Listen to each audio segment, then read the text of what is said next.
حضرت غوث پاک جیلانی شیخ عبد القادر رضی اللہ تعالیٰ غوث اعظم درمیان اولیاء چو محمد درمیان انبیاء. غوث اعظم کا ولیوں میں وہی مقام ہے جو نبیوں میں رسول کریم کا مقام ہے. حضرت غوث پاک رضی اللہ تعالیٰ عنہ کو اللہ نے بڑے اعزازات سے نوازا.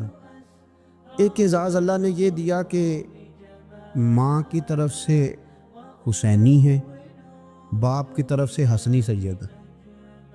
نانا بھی اللہ کے ولی، دادا بھی اللہ کے ولی، پھپھی بھی اللہ کی بہت بڑی ولی ہے، بہت بڑی ولی. والد گرامی، آپ نے وہ سیب والا واقعہ تو بڑا ہی سنا ہوا ہے، اس طرف تو میں نہیں جاتا. ماں بھی اللہ کی بہت بڑی ولی ہے. یہ اللہ نا اسباب بناتا ہے، خود ماحول بناتا ہے. آپ کے جو والد گرامی تھے ان کا نام تھا ابو صالح سید موسیٰ جنگی دوست رحمۃ اللہ علیہ. بادشاہ کے کچھ سپاہی تھے جو مٹکے اٹھا کے جا رہے تھے، اور مٹکے تھے شراب کے بھرے ہوئے، مٹکے اٹھا کے جا رہے تھے. حضرت سید محمد موسیٰ جنگی دوست رحمۃ اللہ علیہ بھی قریب سے گزرے. یہ کیا ہے بھائی؟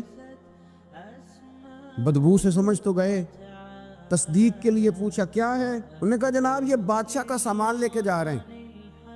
ہاتھ میں ڈنڈا تھا، 3 مٹکے تھے شراب کے بھرے ہوئے. زور سے ایک ڈنڈا مٹکوں پہ مارا تو مٹکے ان کے سروں پہ ٹوٹ گئے. بادشاہ سلامت. ہم سارے تقریباً بادشاہ سلامت ہوتے ہیں.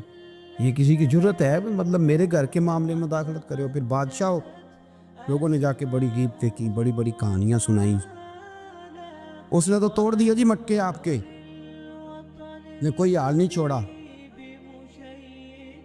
تو بادشاہ کہنے لگا بلاؤ سید موسیٰ پاک جنگی دوست رحمۃ اللہ علیہ کو بلا لیا. تو کہنے لگے بادشاہ تمہیں پتہ تھا مٹکے کس کے ہیں؟ آپ فرمانے لگے پتہ تھا مجھے. کہا کیوں توڑے؟ فرمایا اس لیے توڑے کہ مجھے تیرے اوپر رحم آ گیا تھا، تو اگر شراب پیے گا تو دوزخ میں جلے گا. مجھے رحم آیا تھا، میں نے توڑ ڈالے. تو کہنے لگا آپ کون ہیں؟ تو آپ فرمانے لگے میں محتسب ہوں، میری حساب کتاب لینے کی ڈیوٹی ہے. محتسب ہوں، غلط آدمی کا حساب کروں گا. تو بادشاہ کہنے لگا کس نے ڈیوٹی لگائی آپ کی؟ فرمانے لگے میری ڈیوٹی میرے رب کریم نے لگائی ہے، میری ڈیوٹی اللہ نے لگائی. تأمرون بالمعروف وتنہون عن المنکر. مسلمان کے ذمے ہے اچھائی کا حکم دے گا، برائی سے روکے. یہ ذمہ داری ہے، میری اللہ نے ڈیوٹی لگائی ہے. بادشاہ پہ اتنا روب طاری ہوا کہ کہنے لگا حضور آپ کی بڑی مہربانی، آپ نے یہ کام کیا. کہنے لگا جناب اگر آپ اجازت دیں تو میں بھی آپ کو محتسب نہ بنا دوں، آپ میرے وزیر بن جائیں. کو بندہ اس طرح کا کام کرے تو اسے روکیں. تو آپ فرمانے لگے نہیں، تو اپنی نوکری سنبھال کے رکھ، جسے اللہ ڈیوٹی پہ لگائے اسے پھر بندوں کی ڈیوٹیاں نہیں کرنی چاہیے. یہ اعزاز اللہ نے انہیں دیا، یہ شان رب کریم نے عطا فرمائی. ان کے صاحبزادے تھے حضرت غوث پاک جیلانی رضی اللہ تعالیٰ عنہ. اللہ تعالیٰ نے جب کسی شخص سے کام لینا ہوتا ہے تو اللہ اس کے لیے اسباب بھی خود ہی پیدا کر دیتا ہے. علامہ اقبال اپنے استاد کی بڑی قدر کرتے تھے، شمس العلماء کی. تو ایک دن حضرت شمس العلماء سے کہنے لگے استاد جی آپ کی مہربانی سے پڑھ گیا ہوں. تو فرمانے لگے پتر تیری کلاس میں تو 250 لڑکا تھا، میری مہربانی تو سب پہ تھی، پر سارے تو اقبال نہیں نہ بنے.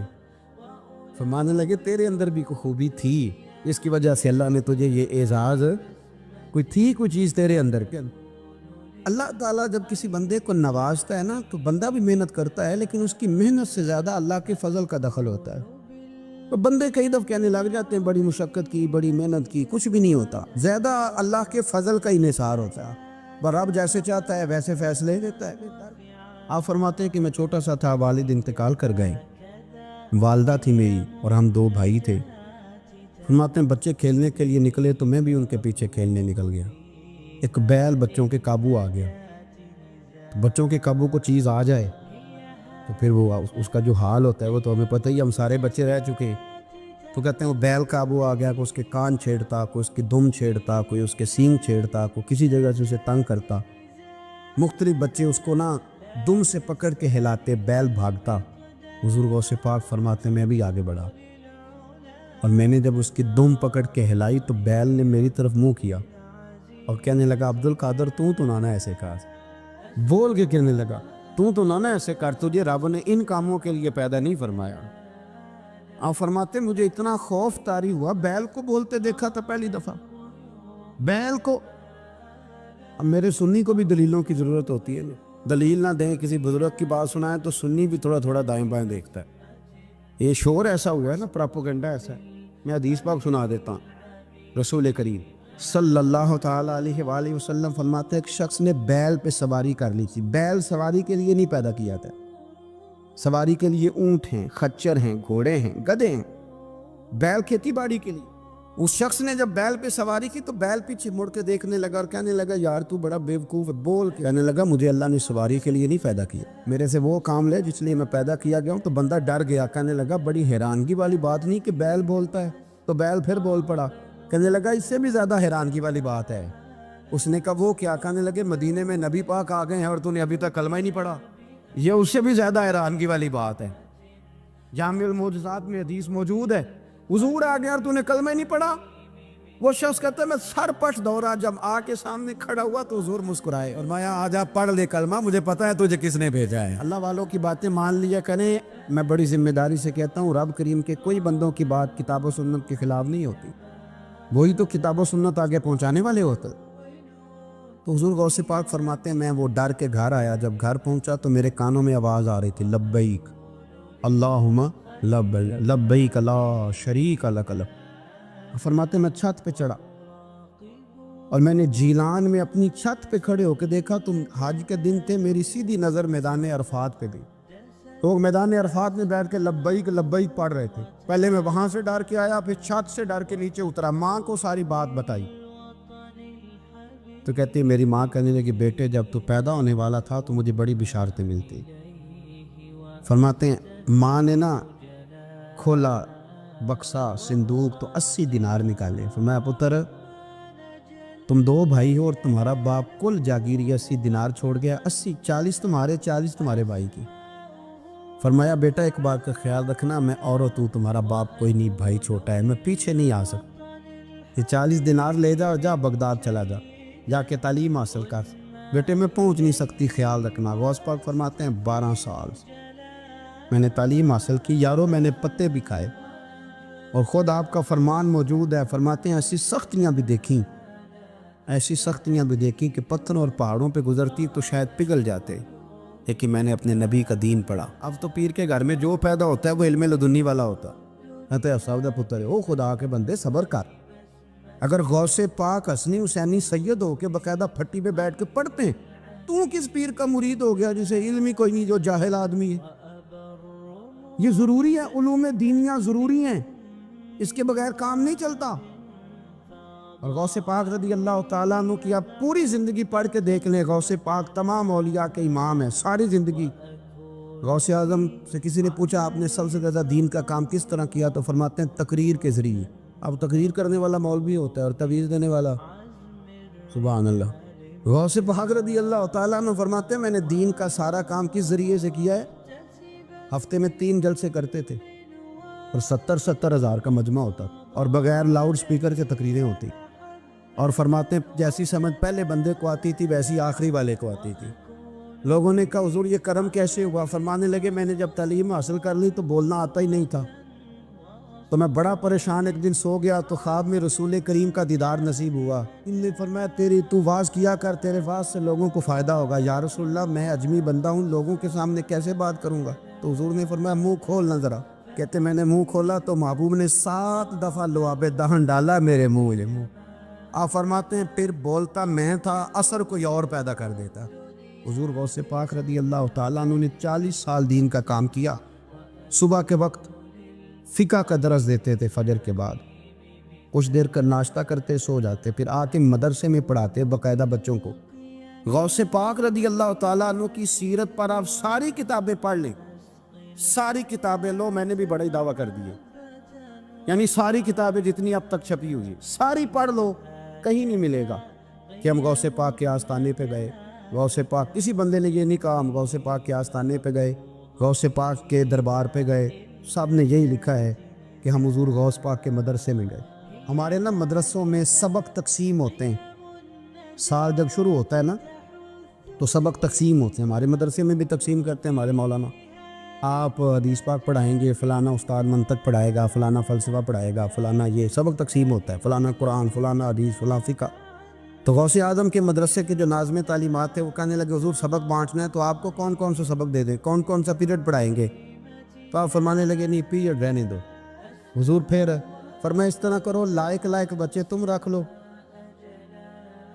اور نالائق سارے مجھے دے کوئی، میں جانوں اور نالائق جانے، نالائق سارے میرے۔ غوث پاک رضی اللہ تعالیٰ نالائق سارے رکھ لیے، کند ذہن، اور حضور غوث پاک ان کو اسباق پڑھایا کرتے، ان پر محنت کرتے۔ فجر کے بعد فقہ کا درس، 10 بجے مدرسے کی کلاس، زور کے بعد حدیث پاک کا درس، مغرب کے بعد تفسیر بیان کرتے۔ بانج علموں جو کرے فقیری، وہ کافر مرے دیوانہ۔ اور عشاء کی نماز کے بعد ہفتے میں 3 جلسوں سے خطاب، اور یہ سارے کام کر کے نا تو پھر بھی غوث اعظم جب دنیا چلی جاتی تو وضو کر کے مصلی پہ بیٹھ جاتے، اور 40 سال بیت گئے، ساری رات اللہ کی بارگاہ میں عبادت کرتے۔ 40 سال حضور غوث پاک کو اللہ نے بڑا اعزاز دیا، کتابیں لکھی، ڈیوٹی کی، محنت کی، کوشش۔ ایک عیسائی مسلمان دونوں جھگڑا کر رہے ہیں، غوث اعظم گزر رہے ہیں، جھگڑا ہو رہا ہے۔ عیسائی مسلمان سے کہتا ہے ہمارے نبی صلی اللہ علیہ وسلم نے مردے زندہ کیا، تمہارے نبی نے بھی کو کیا تو بتاؤ۔ مسلمان پڑھا ہوا نہیں تھا، حالانکہ نبی پاک نے بڑے مردے زندہ کیے، پڑھا نہیں تھا، بتا نہ سکا۔ غوث اعظم کے کان میں آواز گئی تو جا کے عیسائی کا بازو پکڑ کے جھنجھوڑا، فرمانے لگے کیا کہا تم نے؟ میرے مصطفیٰ نے مردہ زندہ کیا تو بتاؤں؟ فرمایا تو نبی پاک کی چھوڑ، میں غلاموں کا غلام ہوں، میں غلاموں کا غلام ہوں، مجھے بتا کون سا مردہ زندہ کرنا۔ تو چھوڑ حضور کی بات نہ کر، میں غلاموں کا غلام ہوں، مجھے بتا کون سا مردہ زندہ کرنا ہے۔ پرانی قبر پہ لے گیا، کہنے لگا دی اگر نہ ہوا تو؟ غوث اعظم فرمانے لگے جو تو کہے گا وہ میں کروں گا۔ تو کہنے لگے اگر ہو گیا تو؟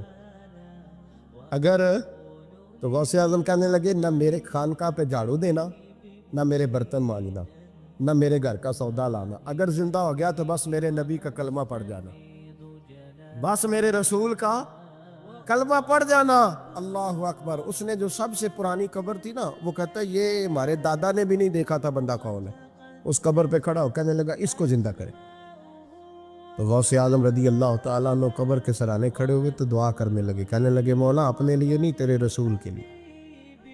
پھر فرمایا قم باذن اللہ، اٹھ اللہ کے حکم کے ساتھ۔ ایک عورت کلمہ پڑھتی ہوئی کھڑی ہو گئی اور کھڑی ہو کے اس نے پہلا جملہ کہا تو کمال کر دی، کہنے لگی میرے نصیب دیکھو، میں بنی اسرائیل کی تھی، عبد القادر تیرے صدقے جاؤں، تو نے مجھے کھڑا کیا ہے تو اللہ نے مجھے مصطفیٰ کا کلمہ پڑھنے کی توفیق دے دی، تیرے قربان جاؤں عبد القادر، تیری کیا بات ہے؟ اب وہ بندہ دوڑ دوڑ کے غوث اعظم کے قدموں میں آیا، فرمانے لگے نا کلمہ میرے مصطفیٰ کا پڑھنا ہے، حضور کا غلام بننا ہے۔ او بھائیو، حضرت شیخ عبد القادر جیلانی، حضور غوث اعظم رضی اللہ تعالیٰ عنہ، معمولی بات نہ سمجھنا، حضور غوث اعظم رضی اللہ تعالیٰ عنہ فرماتے ہیں میں قدم نہ لگاؤں تو اللہ ولایت ہی نہ دے، میں قدم نہ لگاؤں تو اللہ ولایت نہ دے۔ ایک آدمی سے حضور غوث پاک ناراض ہو گئے، ایک شخص نکل جا میرے آستانے سے، دعا منگیا کرو سنگیو، کتے مرشد نہ رس جاوے، جنہ دے پیر رس جاوے، وہ جیوندے بھی وہ مرے ہی رہن، چل دوڑ جا، نکل جا۔ وہ کہتے ہیں میں 300 ولی کے پاس گیا ہوں، 300، ہر ایک سے کہا میرے لیے دعا کرو۔ وہ کہنے لگے جسے عبد القادر دھتکار دے اس کو کوئی سینے سے لگا سکتا؟ چل واپس چلا جا۔ آ کے قدموں میں بیٹھ گیا، کہنے لگا سونیا معاف کر دے۔ فرمانے لگے تو نے دیر کر دیا، میں تو کب سے معاف کیے بیٹھا ہوں، تو نے دیر کی آنے میں تو رسول اللہ کا غلام ہوں، اور حضور نے معاف کرنا سکھایا ہے۔ حضور غوث پاک واز کرتے، نصیحت کرتے، اور چونکہ نہ شہرت کے لیے، نہ مال کے لیے، نہ نوٹوں کے لیے، اس لیے غوث اعظم جب تقریر کرتے نا، ایک دن بغداد میں بارش شروع ہو گئی، خطاب ہو رہا تھا، لوگ بکھرنے لگے تو 2 جملے غوث پاک کے، کہنے لگے یا اللہ تو دلوں کے بھید جانتا ہے، اگر بندے میں نے اپنی ذات کے لیے اکٹھے کیے ہیں تو تیز بارش برسا، دوڑا دے سارے، اگر تیرے لیے اکٹھے کیے ہیں تو پھر بھی تیری مرضی، رکھنے ہیں تو رکھ، بھیجنے ہیں تو حضرت یحییٰ کہتے ہیں سارے بغداد میں بارش ہوتی تھی، پر جہاں غوث اعظم کی محفل ہوتی تھی وہاں کوئی نہیں ہوتی تھی، وہاں کوئی نہیں ہوتی تھی۔ غوث اعظم تقریر کرتے، کبھی کبھی وجد آتا تھا، کبھی کبھی ایک ماحول ہوتا ہے نا، کبھی کبھی حضور غوث اعظم وجد میں آتے تھے، کبھی کبھی اللہ کے دریائے رحمت کو بھی کبھی کبھی جوش آتا ہے۔ اور میرے حبیب فرماتے ہیں وہ پہلے آسمان پر نزول جلال کرتا ہے جو اس کی شان کے لائق، اور فرماتا ہے بندو مانگ لو، جو مانگو گے میں دے دوں گا۔ میرے محبوب کے دریائے رحمت کو بھی جوش آتا تھا۔ حضور فرماتے تھے آج پوچھو جس نے جو پوچھنا ہے پوچھو۔ حضور فرمایا کرتے تھے، ایک دن حضرت ربیہ بن کعب سامنے کھڑے ہیں تو میں سالی یا ربیہ، ربیہ جو دل کرتا ہے مانگ لے، تیرا نبی تجھے دے دے گا۔ کبھی کبھی دریائے کرم جوش میں، تو غوث اعظم کو کبھی کبھی جوش آتا تھا۔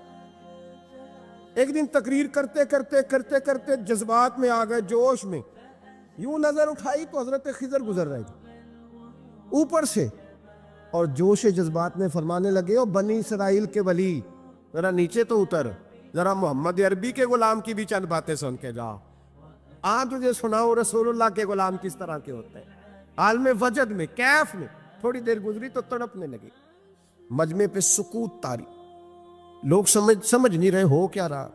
ایک آپ کے خلیفہ تھے حضرت علی بن ہیتی، وہ دیوار کے ساتھ ٹیک لگا کے سو رہے، سارا مجمع دم بخود ہے، یہ کیا ہونے لگا؟ غوث پاک اٹھے، تقریر وہیں رہ گئی، علی بن ہیتی کے پاس جا کے یوں ہاتھ باندھ کے کھڑے ہو گئے، اور دیر تک نبی پاک پہ درود پڑھتے رہے۔ ان کی آنکھ کھلی تو وہ بھی روئے، غوث اعظم بھی روئے، دعا ہو گئی، جلسہ ختم۔ غوث پاک سے تو پوچھنے کی طاقت ہی نہیں تھی نا کسی کی، ان سے کون پوچھے؟ لوگ حضرت علی کے پاس، حضرت علی بن ہیتی رحمت اللہ علیہ، حضور یہ کیا ہوا؟ ہمیں سمجھ نہیں آئی۔ آپ فرمانے لگے تمہیں کیا بتاؤں، تم کسی معمولی پیر کے ماننے والے نہیں ہو، میں آج غوث اعظم کی محفل میں بیٹھے بیٹھے ہی مدینے پہنچ گیا ہوں، اور مجھے رسول اللہ کے جلوے نظر آنے لگے ہیں، پر میرے شیخ کا کمال دیکھو، جو میں خواب میں دیکھ رہا تھا عبد القادر ظاہری آنکھوں سے نظر فرما رہا ہوں، ظاہری آنکھوں سے، عالم وجد میں، کیف میں، سرور میں۔ اور جب غوث اعظم تقریر کرتے تھے نا، 50 آدمی اس کونے سے کھڑے ہوتے تھے، کہتے تھے حضور ساری زندگی گناہ کیے ہیں، اب توبہ کرتے ہیں، اب دوبارہ گناہ نہیں کریں گے۔ اس کونے سے 15 کھڑے ہوتے تھے، حضور ڈاکے ڈالے ہیں ساری اوپر، اب توبہ۔ آپ کی بات نے دل بدل دیا ہے، اللہ نے توفیق ہدایت دے دی۔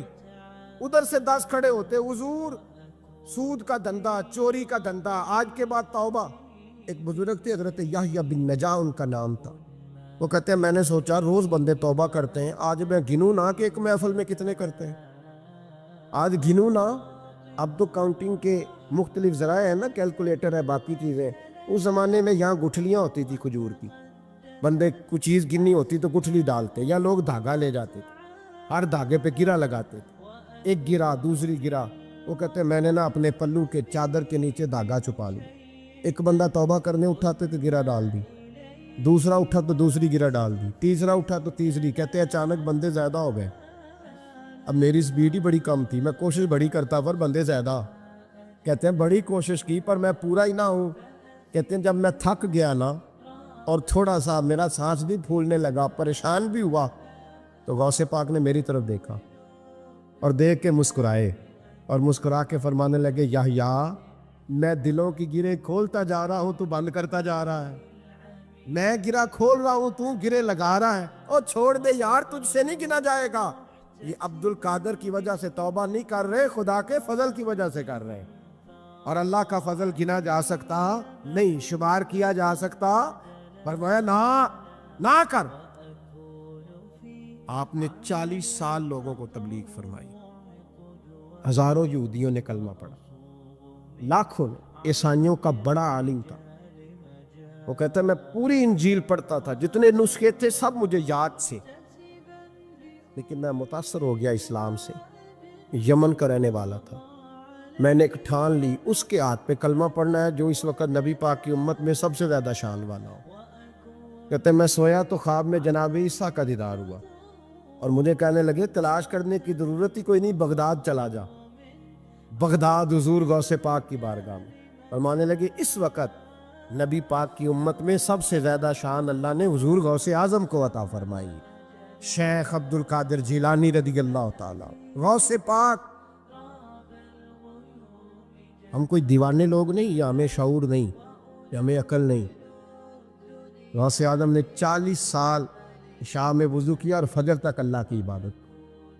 فرماتے ہیں میرے مالک نے کہا عبد القادر کچھ مانگ لے. نہ اپنے لیے مانگا نہ اولاد کے لیے. کہنے لگے مولا قیامت تک جو میرا نام لے نا اسے بغیر توبہ کے مرنے نہ دینا, مرنے لگے تو توبہ کی توفیق دے دینا. فرماتے ہیں میرے مالک نے وعدہ کیا ہے جو میرا ماننے والا ہوگا بغیر توبہ کے نہیں مرے گا. اور حضور غوث پاک رضی اللہ تعالیٰ عنہ فرماتے ہیں میں تو قیامت میں بھی اتنی دیر جنت میں نہیں جاؤں گا جب تک سارے مرید نہ ساتھ چلے جائیں. امام محمد ایک بزرگ گزرے ہیں, لطف کی باتیں چھیڑ دی ہیں میں نے, آج مضمون لطف کا ہے نا. امام محمد حضرت امام اعظم کے شاگرد ہیں. ان کے پاس ایک بندہ آیا, کہنے لگا حضرت صاحب مسئلہ پوچھنا, فقہ کے امام تھے. کہا پوچھو مسئلہ. وہ کہنے لگا حضور میں منڈی گیا تھا تو ایک ٹوکری لایا ہوں. کیا ہم کیا کہتے ہیں, پیٹی کہتے ہیں کریٹ کہتے ہیں, دونوں کہتے ہیں. تو کہتے ہیں وہ میں ایک پیٹی لایا ہوں, ایک ٹوکری سیب کی بھری ہوئی. حضور اب میں نے کھول لیا تو آدھے صحیح ہیں آدھے خراب ہیں, آدھے ٹھیک ہے آدھے خراب ہے, تو میرے لیے فتویٰ کیا ہے, صحیح رکھ کے باقی واپس کر دوں؟ تو امام محمد فرمانے لگے نہیں, شریعت کہتی ہے یا سارے رکھ یا سارے واپس کر. یہ کہے تو رونے بھی لگ گئے ساتھ. تو کہنے لگا حضور مسئلہ مجھے بتایا ہے, اور رونے آپ لگ گئے. کہنے لگے مجھے بھی کوئی بات یاد آ گئی ہے. قیامت میں جب کسی استاد کے شاگرد جائیں گے, کسی پیر کے مرید جائیں گے, اور کہنے لگے جب مصطفیٰ کے غلام جائیں گے, جب غوث اعظم کے ماننے والے جائیں گے, تو کچھ اچھے ہوں گے کچھ برے ہوں گے. تو ہم بھی کہیں گے یا اللہ یا سارے رکھ یا سارے بھیج یا سارے رکھ یا. تو فرمایا رب کریم نیکوں پہ ظلم تو کرے گا نہیں, اس لیے امید ہے وہ کہے گا میں نے جنت کھول دی ہے, لہذا رسول اللہ کی ساری امتی جنت میں داخل ہو جائے, ساری امتی جنت میں داخل ہو جائے. پیش حق مجدہ شفاعت کا سناتے جائیں گے, آپ روتے جائیں گے, ہم کو ہنساتے جائیں گے. باغ جنت میں محمد مسکراتے جائیں گے, پھول رحمت کے گریں گے, ہم اٹھاتے جائیں گے. حشر میں ہوگا ہمارا داخلہ اس شان سے, ہم یا رسول اللہ کا نعرہ لگاتے جائیں گے, یا رسول اللہ کا نعرہ حضور غوث پاک رضی اللہ تعالیٰ عنہ فرمانے لگے میں نے عرض کی مولا میرا نام لینے والے بغیر توبہ کے نہ مرے. تو فرمایا عبد القادر جب وعدہ رہا جو تیرا نام لے گا مرنے سے پہلے توبہ کی توفیق دے دو. ان نسبتوں کو لوگ معمولی سمجھتے, ان کو معمولی جانتے, اور حضور غوث پاک. ایک بات مجھے پسند بڑی ہے, اگرچہ میں نام نہیں لینا چاہتا کس نے لکھی ہے, میں نے لیا بھی تھا کئی دفعہ, لیکن بات بڑی کمال ہے, غیروں کی ہے. اور میں نے تو اس ایک حوالے کے لیے پوری کتاب 10 جلدوں کی منگا کے رکھی ہوئی ہے, ایک حوالے کے لیے, ایک بات کے لیے. غوث اعظم کا دھوبی فوت ہو گیا. کون؟ پتہ نہیں, آپ کو بھی اتنا ہی مزہ آ رہا ہے جتنا مجھے آ رہا ہے. حضور غوث اعظم کا دھوبی فوت ہو گیا, کپڑے دھوتا تھا. تو بعد میں اس دھوبی کو کسی نے خواب میں دیکھا تو پوچھا کیا بنا, تو کہنے لگے کچھ بھی نہیں. فرشتے نے آ کے پوچھا مال ربو کا, رب کون ہے؟ تو میں نے کہا میں تو غوث پاک کا دھوبی ہوں. اس نے پوچھا ماں دینوں کا تیرا دین کیا ہے؟ تو میں نے کہا میں غوث پاک کا دھوبی ہوں. فرشتہ پھر کہنے لگا تو کیسا دیوانہ ہے, میں کہہ رہا ہوں کہ اللہ کا پتہ بتا, رب بتا, تو غوث پاک کا بتا رہا ہے. کہتے ہیں 2-3 دفعہ کہا, جاگ رہے ہیں آپ لوگ, 2-3 دفعہ کہا. وہ بار بار یہی کہتا کہ میں غوث پاک کا, میں غوث اعظم کا دھوبی ہوں. کہتے ہیں حضور غوث اعظم اس کی قبر میں تشریف لائے, قبر میری تے میرے اپیرا جے کر پاوے پھیرا, قبر میری تے میرے اپیرا جے کر پاوے پھیرا, قبر دے وچوں ہڈیاں اٹھ کے مجرا کر سن تیرا. حضور غوث اعظم قبر میں آئے اور فرمانے لگے کیوں تنگ کرتے ہو میرے ماننے والے کو, کیوں تنگ کرتے ہو میرے, یہ کوئی لوارث ہے اس کو تنگ کر رہے ہو؟ کہا حضور اللہ کا پتہ بتاتے ہیں تو آپ کا بتاتے ہیں. فرمانے لگے تمہیں سمجھا رہا ہے, یہ تمہیں سمجھا رہا ہے کہ عبد القادر کے تو کوئی دروازے سے گزر جائے تو اسے خدا یاد آ جاتا ہے, اس نے تو ساری زندگی کپڑے دھو کے دیے.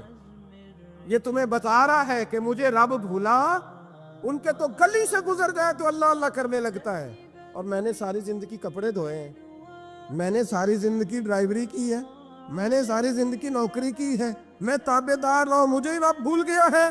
فرماتے ہیں حضور غوث اعظم نے فرمایا مجھ سے پوچھو کیا پوچھنا ہے. مجھ سے پوچھو. فرشتے کہنے لگے ہم پوچھتے ہی نہیں, ہم پوچھتے ہی نہیں, عبد القادر جانے اور خدا جانے. بات ختم ہو گئی. میرے غوث پاک رضی اللہ تعالیٰ عنہ کو اللہ نے جو کمالات عطا فرمائے, حضور غوث اعظم کو اللہ تعالیٰ نے جو مرتبہ, آج بھی ہمارے کچھ دوست گئے ہوئے ہیں بغداد شریف. بغداد شریف کہتے ہیں یار قربان جائیں, ساری دنیا دیکھی ہے. سویرے اٹھ کے دروازے پہ دستک دیتے ہیں خادم, کہتے ہیں کون سا کھانا کھانا پسند کریں گے. یہ عبد القادر کا آستانہ ہے, یہ غوث پاک کا دربار ہے. آپ جو کہیں گے وہ پک کے آپ کی میز پہ پہنچے گا, اس لیے کہ یہ غوث اعظم کا دروازہ ہے. یہ قیامت تک کھلا ہے فقیروں کے لیے, غریبوں کے لیے, مجبوروں کے لیے. غوث اعظم دریائے دجلہ پہ کھڑے تھے تو غریب رو رہا تھا. فرما کیوں روتے؟ اس نے عرض کی حضور غریب ہوں, ملا سے کہا تھا دھار سفر کرا دے ادھار, اس نے کرایا نہیں. رو رہا ہوں کہ پیسے ہوتے تو رسوا تو نہ ہوتا, ضروری کام تھا دریا کے اس پار. غوث اعظم دوڑے گئے, 100 دینار لائے. ملا واپس آیا تو اس کو 100 دینار دے کے کہنے لگے یہ پکڑ لے, آج کے بعد کسی غریب کو منع نہ کرنا, جو غریب ملے اسے عبد القادر کے کرائے پہ سفر کرا دینا. زندگی سخاوت سے بھری ہوئی تھی تو آج بھی ان کا آستانہ سخاوتیں بانٹ رہا ہے. حضرت بشر عافی رحمۃ اللہ علیہ سے سارا زمانہ پیار کرتا تھا. بغداد کا ایک تاجر کہتا ہے مجھے نہیں بابا اچھا لگتا تھا. ہمارا اپنا اپنا ذہن ہے نا, ہم کہتے ہیں میں نے جدھر ساری دنیا جا رہی ہے وہاں نہیں جانا. کہتے ہیں کہ وہ بابا مجھے نہیں اچھا لگتا تھا, حالانکہ سارا بغداد عزت کرتا. کیوں نہیں اچھا لگتا تھا؟ کہتے اس لیے کہ بابا نہ صرف فرض مسجد میں پڑھتا تھا, باقی نماز گھر جا کے. تو میں کہتا تھا اتنا ولی ہے تو باقی بھی مسجد میں پڑھے. کہتے ایک دن میں نے کہا جسوسی کرنی ہے اس کی, جو کہ اسلام میں منع ہے. کہتے حضرت بشر عافی رحمۃ اللہ علیہ نے جمعے کے فرض پڑھے, فرض پڑھ کے نکل گئے دوڑ کے. فرماتے میں پیچھے ہو گیا, میں نے کہا آج میں نے سنتیں چھوڑ دی ہیں پر اس کا پتہ کرنا ہے, سنت نفل بعد میں پڑھوں گا. کہتے ہیں حضرت بشر عافی جلدی سے نا کہ کباب والی دکان پہ گئے, وہاں سے کباب خریدے. اور میں نے کہا بوڑھے کی عمر دیکھو اور اس کے ذائقے دیکھو, اس عمر میں بھی کباب کھائے گا. اوئے ہوئے, مولوی کو روٹی نے ستایا تھا اس لیے سنت اور نفل چھوڑ آیا ہے.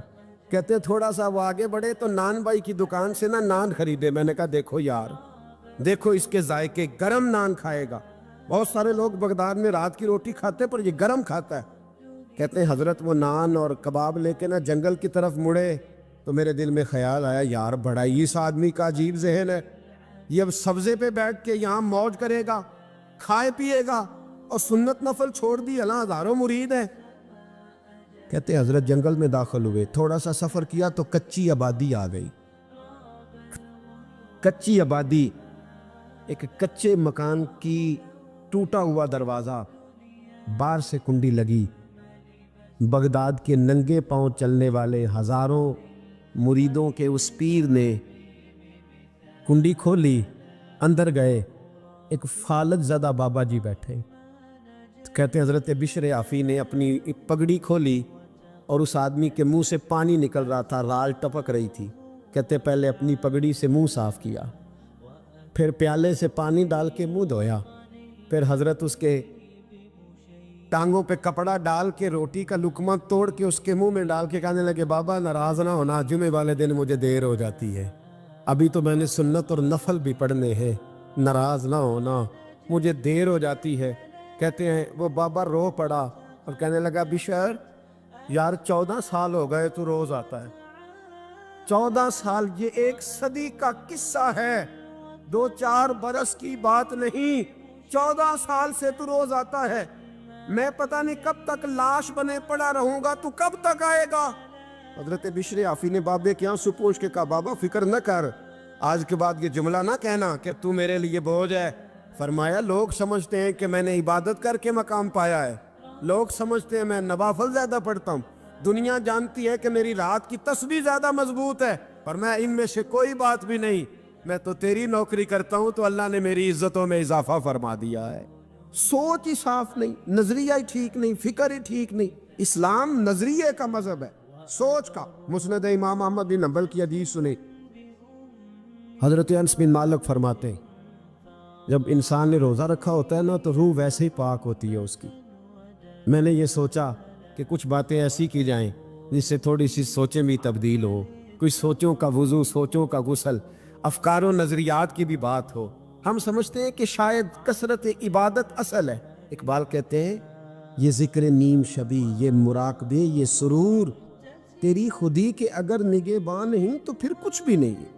تیری خودی کے اگر، اور پھر عام چیز نہیں کہا یہ ذکر نیم شبی، سویرے سحری کا ذکر، یہ مراقبہ، یہ جو تو گھنٹوں اللہ کی یاد میں بیٹھا رہتا ہے، یہ سرور، کہتے بے کیف عبادت نہیں، سرور والی، یہ ذکر نیم شبی، یہ مراقبے، یہ سرور، تیری خودی کے اگر نگہباں نہیں، اگر تیرے نظریے کو نہیں بدل سکے، تیری سوچ نہیں بدل سکے، تیرا ایمان مضبوط نہیں کر سکے، تیری خودی کے اگر نگہباں نہیں تو پھر کچھ بھی نہیں. اور خرد نے کہہ بھی دیا لا الہ الا اللہ تو کیا حاصل، دل و نگاہ، دل و نگاہ، دل و نگاہ اگر مسلمان نہیں تو پھر کچھ بھی نہیں. دل و نگاہ، اقبال کہتے ہیں ایک دل کا کلمہ پڑھ، دوسرا نظر کا کلمہ پڑھ، ان پہ پابندی لگا. دل و نگاہ اگر مسلمان نہیں تو پھر تو کچھ بھی نہیں، کچھ بھی نہیں. حضرت انس بن مالک کہتے ہیں میں حضور کے پاس بیٹھا تھا، حضرت عبداللہ ابن عمر بھی بیٹھے تھے، کوئی بات ہو رہی تھی، ایک حجرے میں بیٹھے تھے، دروازے پہ دستک ہوئی. مسند امام احمد میں حدیث ہے، نبی پاک علیہ السلام نے فرمایا انس دروازہ کھولو، دروازے پہ وہ بندہ ہے جس کو اللہ بغیر حساب کتاب جنت عطا فرمائے گا، وہ بندہ ہے دروازے پہ. حضرت انس بن مالک کہتے ہیں میں نے دروازہ کھولا تو بندہ دیکھا، غریب سا ایک انصاری صحابی، اور بندہ بڑا سادہ، وضو تازہ کر کے آیا تو پانی کے قطرے داڑھی سے بہہ رہے، اور چمڑے کے جوتے اس نے لپیٹ کے تو بغل میں چھپائے ہوئے، آ کے عطایات کی حالت میں بیٹھا، حضور سے دو چار باتیں کی، چلا گیا. ہم اس کا رنگ دیکھتے رہے اور مصطفیٰ کا کرم دیکھتے رہے. اس کو حضور نے جنتی کہا ہے. کہتے ہیں اگلے دن اسی ٹائم اسی وقت ہم حضور کے پاس بیٹھے تھے، پھر دروازے پہ دستک ہوئی. حضور نے فرمایا دروازہ کھولو، دروازے پہ وہ بندہ ہے جسے اللہ بغیر حساب کتاب جنت عطا فرمائے گا، بغیر حساب. کہتے ہیں دروازہ کھولا اور جیسے ہی میری نظر پڑی، بندہ بھی وہی ہے جو کل آیا تھا، اور انداز بھی وہی ہے جو کل تھا، اسی طرح پانی کے قطرے، اسی طرح جوتے بغل میں. السلام علیکم، کل حضور فلاں بات کی تفصیل پوچھنی مجھ سے رہ گئی تھی، غلطی ہوگی، دوبارہ آیا ہو. اس نے اپنی گفتگو کی، چند جملوں میں بات سمیٹی، چلا گیا. فرماتے ہیں اتفاق کی بات کہ دن تیسرا، بندے بھی ہم دونوں، میں اور عبداللہ ابن عمر. حضرت انس بن مالک کہتے ہیں دونوں بیٹھے تھے، سیم ٹائم سیم ڈے. پھر دستک ہوئی، حضور نے فرمایا دروازہ کھولو، اور مسکرا کے فرمایا دروازے پہ وہ بندہ ہے جسے اللہ بغیر حساب کتاب جنت عطا فرمائے گا. کہتے ہیں کھل اٹھے ہمارے چہرے، باہر گئے، دستک ہوئی تھی، دروازہ کھولا. فرماتے مجھے یقین تھا وہی ہوگا جو 2 دن پہلے آیا تھا، اور میرے یقین کے مطابق ہی کام ہوا، وہی بندہ تھا جو کل بھی تھا، جو پرسوں بھی تھا، حالت اور کیفیت اور انداز بھی وہی تھا. پانی کے قطرے بہہ رہے ہیں، اور اس شخص نے جوتے بغل میں دبائے ہوئے خدمت میں حاضر ہوا، بیٹھ گیا، بات چیت کی، چلا گیا. حضرت انس بن مالک کہتے ہیں تھوڑی دیر ہوئی تو حضور بھی تشریف لے گئے. حضرت عبداللہ ابن عمر مجھے کہنے لگے یار ویسے کتنے اس کے نصیب ہیں، کتنے نصیب ہیں. کوئی آیا لے کے چلا گیا، کوئی آیا لے کے چلا گیا، کوئی عمر بھر بھی نہ پا سکا. میرے مولا تجھ سے گلا نہیں، یہ تو اپنا اپنا نصیب ہے، یہ تو اپنا اپنا. اور نہ کسی کے حال پہ طنز کر، نہ کسی کے غم کا مذاق اڑا، وہ جسے چاہے جیسے نواز دے. یہ مزاج لطف رسول ہے صلی اللہ تعالی علیہ وسلم. کہتے ہیں ہم لوگ گفتگو کرنے لگے. عبداللہ ابن عمر مجھ سے کہنے لگے یار ویسے پتہ کرنا چاہیے یہ کون سا عمل کرتا ہے، پتہ کرنا. ایسے ہم نہیں پتہ کرتے کہ یہ بندہ بڑا چمک گیا، پتہ کرو کون سا کاروبار کرتا ہے، ذرا اس کی جاسوسی تو کرو. اور بندے بھی بڑے سمجھدار ہیں، وہ سائیڈ بزنس نہیں بتاتے. وہ کہتے ہیں وہ جو میرا علیحدہ ہے وہ نہیں بتانا، کہیں یہ نہ شروع کر لے. حالانکہ انسان کے پاس جو خوبی، جو اللہ نے اسے دولت دینی ہوتی ہے، وہ اپنا اپنا نصیب ہوتا ہے، وہ گھر میں بیٹھے بھی اللہ عطا کر دے. وہ کہتے ہیں کہ پتہ کرو کیا عمل کرتا ہے. تو حضرت عبداللہ ابن عمر کہتے ہیں میں اس کے پیچھے ہو گیا، اس سے سلام لی. تو میں نے کہا مجھے 2-3 دن کے لیے مہمان بنا لو گے؟ مان نہ مان، میں تیرا مہمان. 2-3 دن کے لیے مہمان بنا لو گے؟ تو کہتے ہیں مجھ سے کہنے لگا کو گھر میں جھگڑا ہو گیا، کیونکہ پڑوس میں تو تمہارا، قریب ہی تو تمہارا گھر ہے، میرے مہمان بننے کو کچھ جھگڑا ہے. تو میں نے کہا چلو ایسے ہی سمجھ لو پر مجھے مہمان بنا لو. کہتے ہیں میں 3 دن اور 3 راتیں اس شخص کے ساتھ رہا. وہ کتنا صدقہ کرتا ہے میں نوٹ کرتا رہا, نماز کتنی پڑھتا ہے اس کا کیا. میں چاہتا تھا کہ وہ عمل مجھے ملے. اس کی برکت سے مصطفیٰ نے اسے 3 مرتبہ جنتی فرمایا ہے تاکہ وہ کیفیات مجھے ابھی ملے. حضرت عبداللہ ابن عمر کہتے کہ میں نے کوئی خاص چیز نہیں دیکھی. وہ عشاء پڑھتا تو فجر تک بستر پہ کروٹیں لیتا اور میں الحمدللہ اٹھ کے تہجد بھی پڑھتا, نوافل بھی پڑھتا. کہتے ہیں وہ 1 سپارہ پڑھتا, میں 3 پڑھتا. فرماتے اس نے 3 دنوں میں کھجور بھی صدقہ نہیں دیے کہ کھجور بھی, اور میں نے بڑے بڑے غریبوں کی مدد کی. میں کہنے لگا کہ عمل تو میرا زیادہ ہے اس سے, پھر خوبی کیا ہے. خاص توجہ کرنا, اسلام اور دین کا جو فکری اساس ہمیں صحابہ نے دی. حضرت عبداللہ ابن عمر کہتے ہیں میں نے تیسرے دن اسے کہا بھائی اللہ تیرا بھلا کرے, تو نے بڑی خدمت کی, میں نے جانا ہے, میرا کوئی جھگڑا نہیں ہوا تھا, میں تو بس تیرا عمل دیکھنے آیا تھا کہ تو عمل کیا کرتا ہے.